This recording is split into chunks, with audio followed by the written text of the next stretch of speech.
If I had £1 for every time I was asked this question, I'd be a rich woman. Rich beyond belief.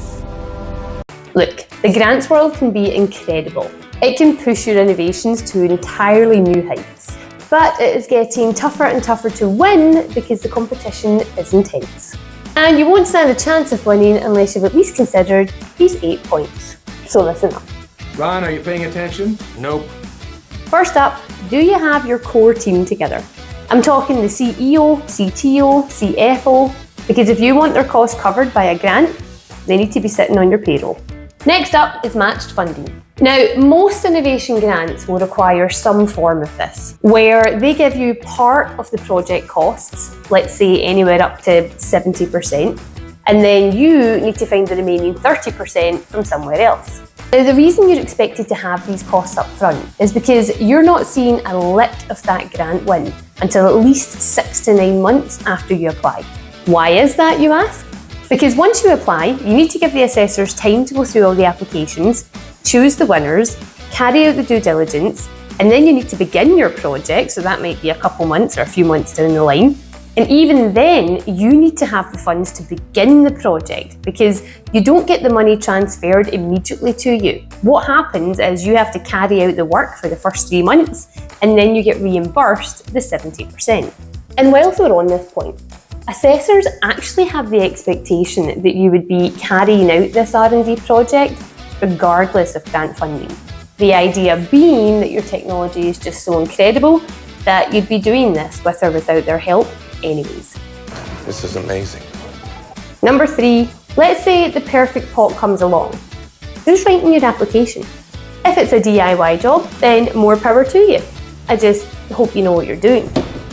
How about new? If it's a specialist route, i.e. paying an expert, then this can be a cost of anywhere between £4,000 to £10,000 up front, depending on the fund, and they'll be taking a percentage cut of your final win. So be aware of that and get prepared to have those kind of conversations. Now, moving on to your actual R&D project.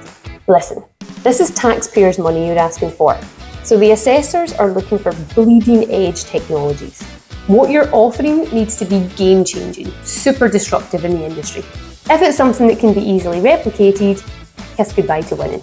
Also, be realistic about your timeframes. Projects at this level require at least 1 to 2 years worth of R&D development. If you only need 3 months to get your project up and running, it's not what the assessors are looking for. Now, point 5 is probably the most important of them all, protecting your IP. You're goddamn right. If you can't defend this, then what's to stop Joe Bloggs down the road developing the exact same thing?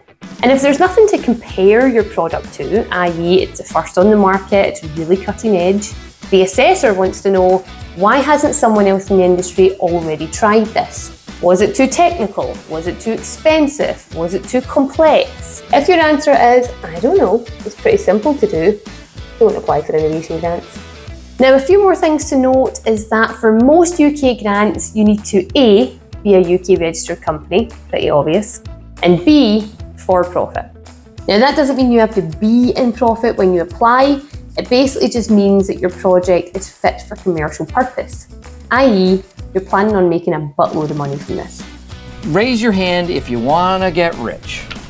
All right. Now, speaking of money, let's talk about ROI for a second. If a government body awards you, let's say £1 million, they want you to generate 10 million in return.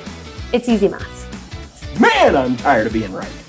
If you win an innovation grant, it's because the assessors believe that your technology, your project, whatever it is you're doing, has the potential to bring massive financial wealth into the UK economy, that it will be that impactful.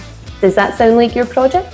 And finally, do you have a clear route to market? Do you know how you're going to make money from this project? Are you targeting B2B or B2C? Because if you don't know, how will the assessors? So the next time you ask, does my project qualify for grant funding? Rewatch this video. And if after watching you think, yes, Karen, I still want to learn more, then pop over to Money Insights and get a call booked with one of the team, or you can book in using the calendar link in the description below. Cheers.